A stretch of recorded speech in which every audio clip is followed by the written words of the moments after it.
Հուլիսի 10-ից ֆիզիկական անձինք չեն կարող ոչ օդային, ոչ ցամաքային ճանապարհով որևէ երկիր արտահանել բուսասանիտարական հսկողության ենթակա բեռներ, ինչու սննդամթերքի տեսչական մարմնից են պարզաբանում։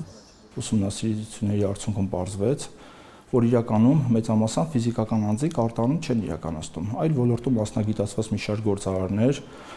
օգտվում են ֆիզիկական անձանց անձնագրերից եւ իրանց անունով իրականացնում են արտահանումներ, որը խնդրահարույց է։ Իսկ երբ որևէ խնդիր է առաջանում բեռներում եւ այլ երկրից դիմում են տեսչականին, արտահանողին գտնել այլևս հնարավոր չի լինում։ Մեսրոպ Գրիգորյանը օրինակով է ներկայացնում։ Ենթադրենք հայկական ապրանքը որևէ ֆիզիկական անձի անունով,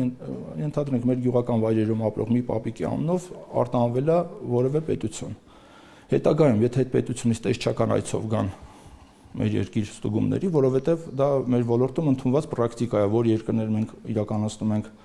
արտահանումներ, նաեւ այդ տվյալ պետության իրավասու մարմնի աշխատակիցները կարող են տեսչական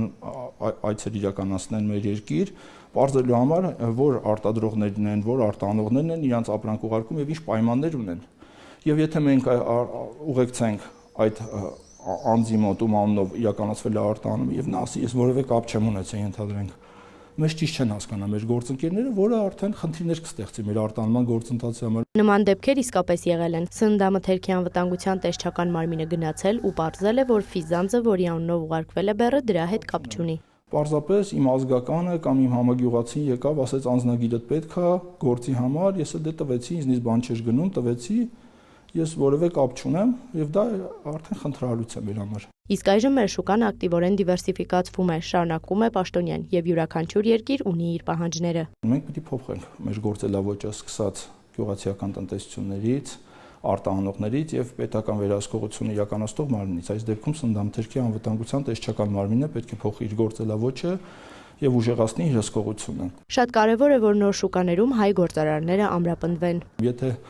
մենք չկարողանանք բավարարել տվյալ պետությունների պահանջները, դա խնդիր է լինելու մեր համար եւ բնականաբար մեր ապրանքը արդեն դուրս կմղվի այդ շուկայում։ Իսկ կկարողանան արդյոք մարդիկ անձնական օգտագործման համար այլ երկիր, օրինակ մի քանի կիլոգրամ միրգ տեղափոխել։ Գրիգորյանը մանրամասնում է, միջազգային պրակտիկայում ընդունված է անձնական օգտագործման համար այլ երկիր բեռներ տանելը, սակայն կախված երկրից քանակը կարող է փոփոխվել։ Երկիր կա ընդհանրապես չի ընդունում, իսկ երկիր էլ կա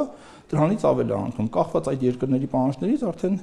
կլինի մեր գործողությունները։ 2000-ից ավելի ֆիզիկական անձ նախորդ տարի մինչև 20 տոննա ֆիտոսանիտարական հսկողության ենթակա բեռ է արտահանել, ինչը բարձր ցուցանիշ է։ Այս տարի նման տարբերակ այլևս չի լինի։ Նոր շուկաներ մուտք ունենալու համար արտադրողները պետք է համապատասխանեն նոր պայմաններին։ Էմմա Վարդանյան, Հովհաննես Քյոսեյան, լուրեր։